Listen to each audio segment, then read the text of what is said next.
La cérémonie pour le lancement officiel du projet Tsenamur Mtsinzunvaok s'est déroulée ce matin au stade couvert Mahamasn. Quelques 5800 personnes représentant les couches les plus défavorisées dans chaque arrondissement ont été conviées à cette cérémonie. Le président Anj Radueln a précisé que l'amélioration du social de la population malgache figure parmi les priorités définies par l'autorité transitoire. Ce nouveau marché implanté au niveau de chaque arrondissement dans la ville d'Antananarive, classé pilote, sera incessamment érigé au niveau de chaque Fuktan, puis va toucher les autres régions du pays. Le Tsenamur Mtsinzunvaok ouvrira ses portes demain. Ce marché sera ouvert 2 fois par semaine, le mercredi et le samedi. Toutefois, annoncé que le Tsenamur sera ouvert exceptionnellement tous les lundis pour les personnes âgées. Ce matin donc, le président de la Haute Autorité de la Transition, M. André Narjel, est venu personnellement ici au gymnase couvert de Mahamasn pour présenter officiellement le projet Tsenamur Mtsinzunmalagas, c'est-à-dire des points de vente, des marchés aux produits dont les prix sont littéralement bradés, destinés exclusivement aux classes démunies de la population malgache. Quels sont les objectifs dans ce projet? Le principal objectif a trait au fait que depuis toujours, d'après ce qu'il a dit dans son discours, la majeure partie, donc les classes dominées ont toujours enduré la misère, ont été privées de beaucoup de denrées alimentaires et généralement donc dans le temps donc personne n'a trop songé à apporter des solutions là-dessus. Là maintenant donc le régime de transition dirigé par le président est en train de faire valoir que l'essence même, l'existence même de l'État, c'est de se mettre au chevet des classes démunies.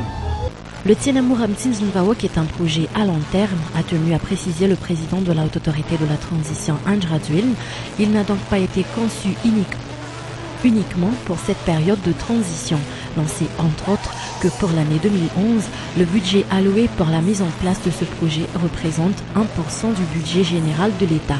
Notant que ce projet, Tsenamur Mtsinzunvaok, est né du partenariat entre la présidence de la Haute Autorité de la Transition, le gouvernement ainsi que le syndicat des industries de Madagascar. D'une part, la présidence de la Haute Autorité de la Transition et le gouvernement vont mettre en place des points de vente de produits de première nécessité à très bas prix pour permettre aux populations réellement nécessiteuses de s'approvisionner. De l'autre côté, les industries nationaux vont approvisionner la centrale d'achat installée à cet effet à des prix très compétitifs. Dans un premier temps, 15 produits de première nécessité vont être mis sur les étals de ces points de vente. Outre les remises que ces industriels nationaux vont décider sur les prix de leurs produits de première nécessité respectifs, ceux-ci vont également bénéficier du non-paiement de la TVA sur le produit de première nécessité dont il s'agit. Une coopérative se chargera de la distribution par le truchement de ces points de vente de ces produits de première nécessité auprès des populations nécessiteuses du pays. Le stade couvert de Mahamasn était noir de monde ce jour durant cette cérémonie de lancement officiel du Tsenamur Mtsinzunvaok. Tous ceux qui ont été présents sur place ont tenu à souligner que la mise en place de ce nouveau marché contribuera largement à faciliter l'accès des ménages les plus démunis aux produits de première nécessité, ces couches de la population malgache qui ont longtemps été négligées par les autorités qui se sont succédées dans le pays, et d'ajouter que c'est bien la première fois dans l'histoire de Madagascar que les responsables étatiques priorisent le côté social de la population et mettent en œuvre de tels projets, notant que tous ceux qui ont été présents au stade couvert de Mahamasn ce jour ont obtenu des dons, à savoir 3 kg de riz blanc, 1 litre d'huile, une boîte de lait concentré et 1 kg de sucre de la part du président de la Haute Autorité de la Transition.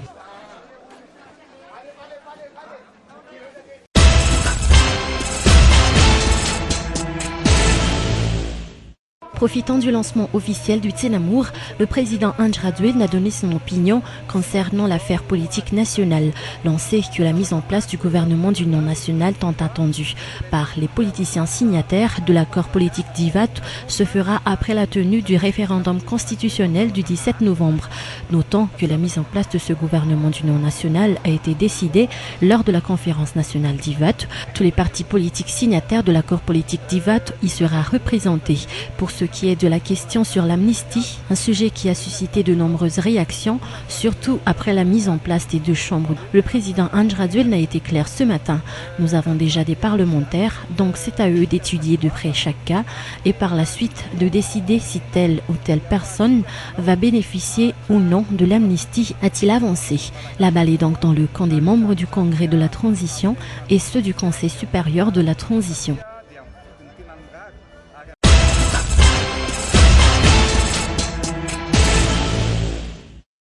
Le ministre de la Jeunesse et des Loisirs, Serge Ranev, s'est rendu au bureau du Fouctan à l'Arbi Ambounlou ce matin afin de vérifier si son nom figure dans la liste électorale.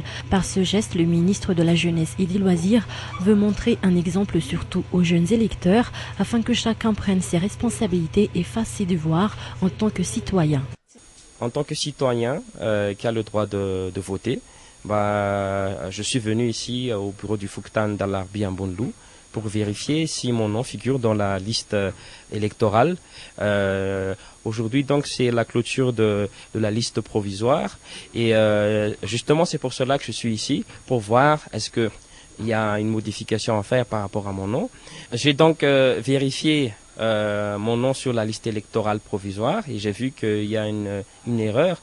Donc, la raison de plus, à ce que j'invite tout le monde, il n'est pas encore trop tard, nous avons jusqu'au 2 novembre pour vérifier et rectifier si besoin le nom de ceux qui vont aller voter. Par ailleurs, le ministre de la Jeunesse et des Loisirs a profité de cette occasion pour inviter les jeunes en âge de voter à accomplir leur devoir de citoyen. Pour ce faire, ils doivent dès maintenant s'acquérir d'une carte d'identité nationale s'ils n'en ont pas encore, a-t-il poursuivi. Le Fouctan à l'Arbi Ambounlou, avec 11 039 populations, compte 5 324 votants. Selon les explications émanant du chef Fouctan Ambounlou à l'Arbi, l'affluence des électeurs pour la vérification de leur nom dans la liste électorale est plus qu'encourageante. L'on sait en effet que près de 80% des électeurs enregistrés dans ce Fouctan sont déjà passés vérifier la liste électorale provisoire.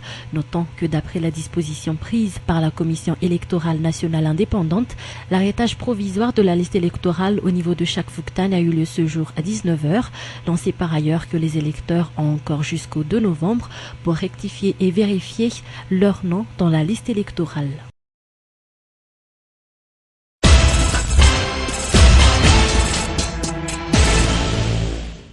Trois semaines avant le référendum sur le projet de constitution pour la 4e République, les forces politiques tentent de persuader les électeurs afin qu'ils participent à cette consultation populaire. D'après la Latina Ravludman, un fervent partisan de la mouvance SAF, les trois mouvances des anciens présidents ne pensent pas, du moins pour l'instant, qu'un référendum constitutionnel soit opportun pour la nation. D'ailleurs, ce projet de constitution ne pourra pas nous donner la certitude sur la mise en place d'une nouvelle république, a-t-elle ajouté. Par conséquent, les trois mouvances ne participeront pas à ce référendum, selon toujours cette ancienne dame de fer d'Antananarivo. De son côté, le comité de soutien du non pense, d'après des explications recueillies, que le moment serait favorable pour les politiciens d'exposer leur point de vue sur l'affaire nationale et la gestion du pays. Le projet de constitution qui sera soumis au référendum du 17 novembre bafoue le principe de la souveraineté nationale, soutient ce comité conduit par l'association Uchkiaf de Razona Andienzak. Les dispositions de l'article 3 du projet de constitution ont été soulignées par le comité de soutien du non comme étant l'exemple de ce qu'ils appellent une tromperie.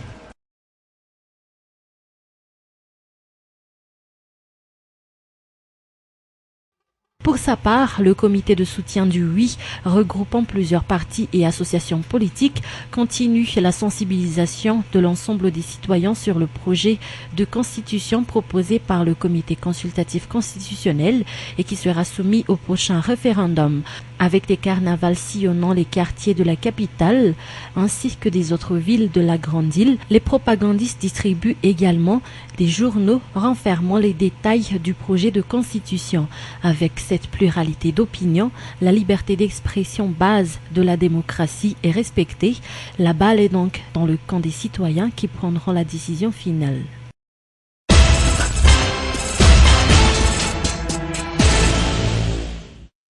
12 000 jeunes se sont présentés au ministère de l'Agriculture depuis le mois d'août dernier pour s'acquérir de leur part sur les quelques 30 000 hectares de terrain. Ce projet visant à donner des terrains aux jeunes afin d'améliorer le secteur de l'agriculture malgache a été lancé officiellement par le président de la Haute Autorité de la Transition vers le début de cette année et se fera en 2 volets, dans l'opération de mise en place des jeunes ruraux et l'octroi de titres agricoles. Environ 100 jeunes dans la région Atsnanan, dans le district de Brickaville, auront leur part de terrain au plus tard à la fin de ce mois, a souligné le ministre de l'Agriculture. Oui, concernant la mise en place des jeunes ruraux en milieu rural actuellement, nous avons choisi plusieurs sites et 2 sites sont déjà en cours, site de Bonglav et site de Brickaville. À la fin de ce mois, on aura 100 jeunes ruraux à mettre en place du côté de Brickaville. Normalement, on attend la pluie pour travailler le terrain parce que c'est très dur actuellement. Et avant ça, il faut mettre en place les jeunes pour pouvoir donc s'initier à la vie rurale. Ce de 30 000 hectares, ça allait progressivement parce que comme vous le savez, si je parle de Bekapil dans la région de Sofia, ça couvre à peu près 30 000 hectares d'un seul tenant. Mais il faut aller progressivement, mettre en place petit à petit les jeunes pour pouvoir maîtriser tous les facteurs tout autour de la mise en place. Et c'est pas facile de mettre en place des jeunes parce que il y a le côté logistique, du côté de la technicité et aussi du côté social. Ça, il faut pas oublier. Pour être bénéficiaire de ce projet, le candidat doit avoir un projet solide dans le domaine de l'agriculture, mais surtout avoir la ferme volonté d'exploiter le terrain en question. Après étude de leur dossier, les futurs jeunes ruraux auront chacun une parcelle de 5 hectares et en deviendront propriétaires définitifs après 5 ans d'exploitation. Déclenché dans 4 régions, à savoir Bonglav, Otmatiach, Sofia et Amourmani, ce projet créateur d'emplois pour les jeunes et générateur de valeur ajoutée pour l'économie du pays s'étendra dans toute l'île.